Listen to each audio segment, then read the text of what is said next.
السلام علیکم ورحمۃ اللہ وبرکاتہ. کیا حال ہے آپ سب کا؟ امید ہے کہ آپ سب خیر و عافیت سے ہوں گے. انشاءاللہ آغاز کرتے ہیں ہم آج اپنے نئے سبق کا. اعوذ باللہ من الشیطان الرجیم. بسم اللہ الرحمن الرحیم. رب زدنی علما.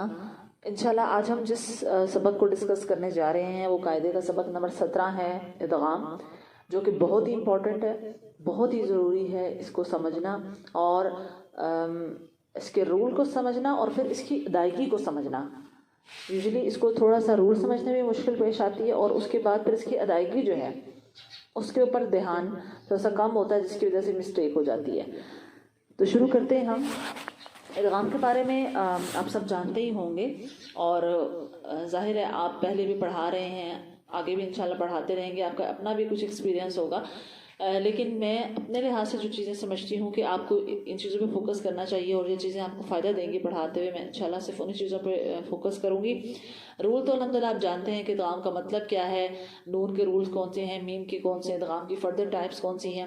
ان جنرل بس آپ کو یہ بتا دوں کہ ادغام جو ہے وہ صرف نون اور میم کے اوپر نہیں ہوتا، اور بھی حروف کے اوپر ہوتا ہے، لیکن چونکہ ادائیگی جو ہے وہ ان کی تھوڑی سی ڈفرینٹ ہے باقی حروف کی نسبت. جب تک ہمیں پتہ نہیں ہوگا تو زیادہ چانسز ہے کہ ہم غلطی کر جائیں گے، اس وجہ سے ان رولز کو الگ سے بھی ڈسکس کیا جاتا ہے اور ان کی ادائیگی کے اوپر دھیان بھی دینا ہوتا ہے.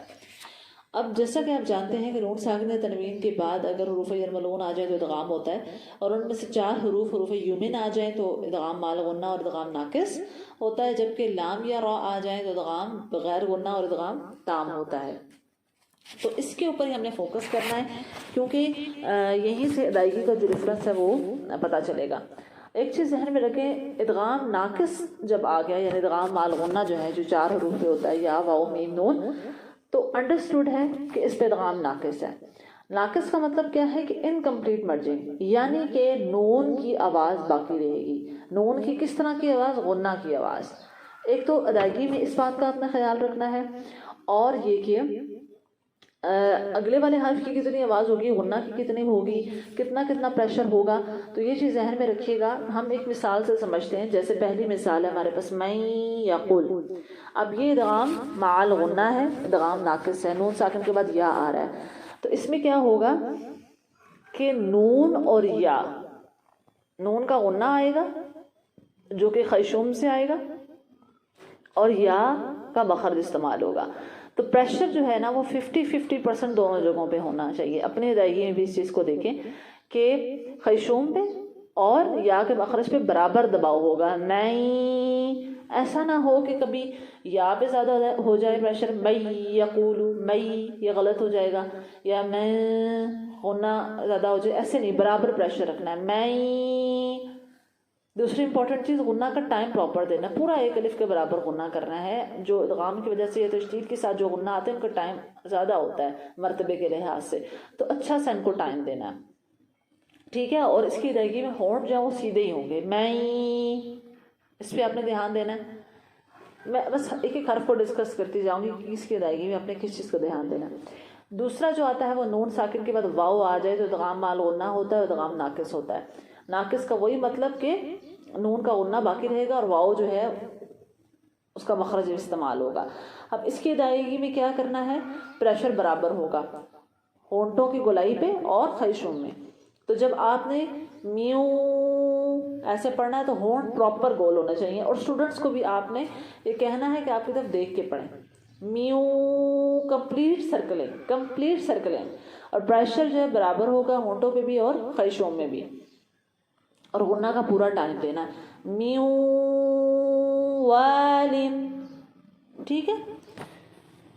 اس کے بعد جو ہے وہ یا کو ہم نے دیکھ لیا، واو کو ہم نے دیکھ لیا، اور اس کے بعد ہے مم مالن اور من نعمتن. یہ دو جو حرف ہے نا، نون کا میم میں اور نون کا نون میں، یہ جو ہے نا ناقص نہیں ہے. جو نون کا نون میں ہے اس کو تام ہی ہوتا ہے، اور نون کا جو میم میں ہے اس میں تھوڑا سا اختلاف پایا جاتا ہے، لیکن ہم ان دونوں کو جو ہے نا وہ ہم تام ہی کنسیڈر کریں گے، ٹھیک ہے.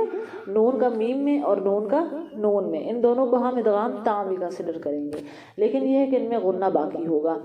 دونوں کی ادائیگی میں ہونٹ تو سیدھے رہیں گے.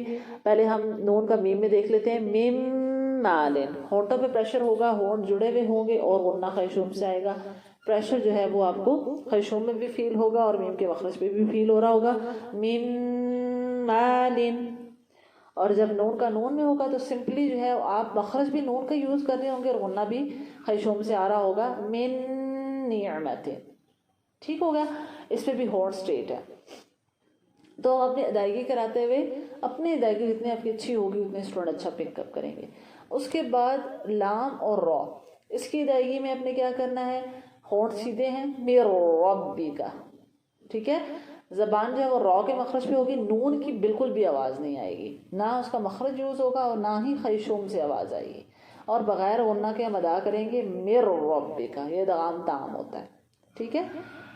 और मिल्लदुन्हु अगर मिसाल देखें लाम की, तो इस पर भी होंठ स्ट्रेट है, लाम का मखरज इस्तेमाल होगा, गुन्ना नहीं होगा और हमने कोई यहाँ पे ज़्यादा स्टे नहीं करना, मिल्लदुन्हु सिंपल अदा करना है, ठीक है। तो क्लियर आवाज़ होनी चाहिए, ऐसा ना हो कि मिन रब्बी का, बाज़ वक़्त बच्चे ऐसे पढ़ने लगते हैं मिल्लदुन्हु, नहीं, क्लियर बताएं। बाज़ वक़्त बहुत हल्की सी आवाज़ होती है नून की जो हमें सुनाई नहीं दे रही होती, आप भी हो सकता है कई दफ़ा ध्यान ना रहे, तो आपने स्टूडेंट को क्लियर बताना है मेरो मेरो मिल मिल, इस पोर्शन पे एम्फसाइज करें। इसी तरह मैं यक़ूलु मैं म्यू म्यू, उस पोर्शन पे एम्फसाइज करें और उनको बताएं कि कहाँ गुन्ना करना है, कैसे करना है।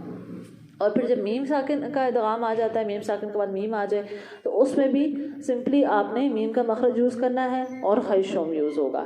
लकुम होंठ स्ट्रेट होंगे जब आप इदगाम कर रहे होंगे, तो इसमें भी गुन्ना भी आ रहा है लेकिन मखरज मीम का यूज़ हो रहा है और साथ गुन्ना भी है, क्योंकि मीम के अंदर सिफत गुन्ना पाई जाती है।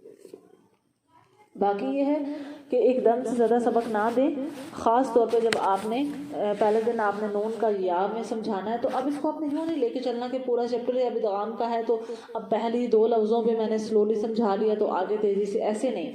इसमें आपने यूँ चलना है, लेटर वाइज चलना है। जब नून का या में आ गया तो अब आप सोचेंगे आज आपके लिए एक नया टारगेट है, फिर जब नून का वाव में आ गया तो नया टारगेट है, ठीक है।